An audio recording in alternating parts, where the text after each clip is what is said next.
គុណប្រយោជន៍ដ៏អស្ចារ្យរបស់ផ្លែសេដាសេដាគឺជាផ្លែឈើម្យ៉ាងដែលសម្បូរទៅដោយកាល់ស្យូមនិងផូស្វ័រដែលល្អចំពោះសុខភាពឆ្អឹងឯជាតិដែកនៅក្នុងផ្លែសេដាក៏មានតួនាទីក្នុងការផលិតកោសិកាឈាមក្រហមដែលមានសារៈសំខាន់ចំពោះការអភិវឌ្ឍរាងកាយនិងឆ្អឹង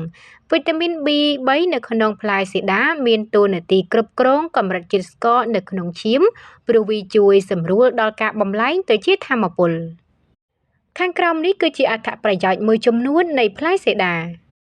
មួយជាតិដែកផ្លែសេដាឬតូម៉ាក៏ជាជម្រើសនៃផ្លែឈើដ៏ល្អសម្រាប់អ្នកដែលកំពុងជួបប្រទះនៅបញ្ហាខ្វះគ្រាប់ឈាមក្រហមក៏ដូចជាអ្នកខ្វះជាតិដែកផ្លែសេដាឬតូម៉ាមានផ្ទុកទៅដោយជាតិដែកជួយរក្សាសុខភាពឈាមនិងបង្កើតកោសិកាឈាមក្រហមដឹកនាំអុកស៊ីសែនគ្រប់គ្រាន់ពេញរាងកាយពីសារធាតុប្រឆាំងអុកស៊ីតកម្មផ្លែសេដាឬតូម៉ាក៏ជាប្រភពដ៏ប្រសើរជាសារធាតុប្រឆាំងអុកស៊ីតកម្មដែលល្អសម្រាប់រាងកាយវាជួយប្រយុទ្ធប្រឆាំងនឹងជំងឺផ្សេងៗរួមបញ្ចូលទាំងជំងឺបេះដូងនិងមហារីក3បញ្ចុះកូលេស្តេរុលមិនល្អផ្លែសេដាមានផ្ទុកទៅដោយជាតិសរសៃដែលមិនត្រឹមតែចាំបាច់សម្រាប់សុខភាពប្រព័ន្ធរំលាយអាហារប៉ុណ្ណោះទេប៉ុន្តែក៏ជួយបញ្ចុះកម្រិតនៃកូលេស្តេរុលមិនល្អផងដែរ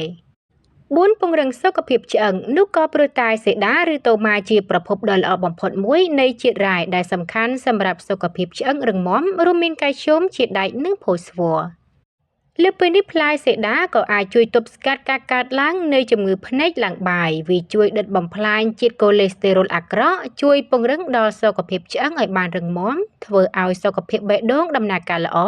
វាជួយបង្កើនប្រព័ន្ធភាពស៊ាំប្រឆាំងនឹងជំងឺផ្សេងៗផ្លែសេដាក៏ផ្ទុកទៅដោយសារធាតុប្រឆាំងអុកស៊ីតកម្មមួយចំនួនដែលបង្កឲ្យកោសិកាមហារីកផ្លែសេដាទុំមានសារធាតុជួយព្យាបាលជំងឺក្អកនិងជំងឺផ្ដាសាយ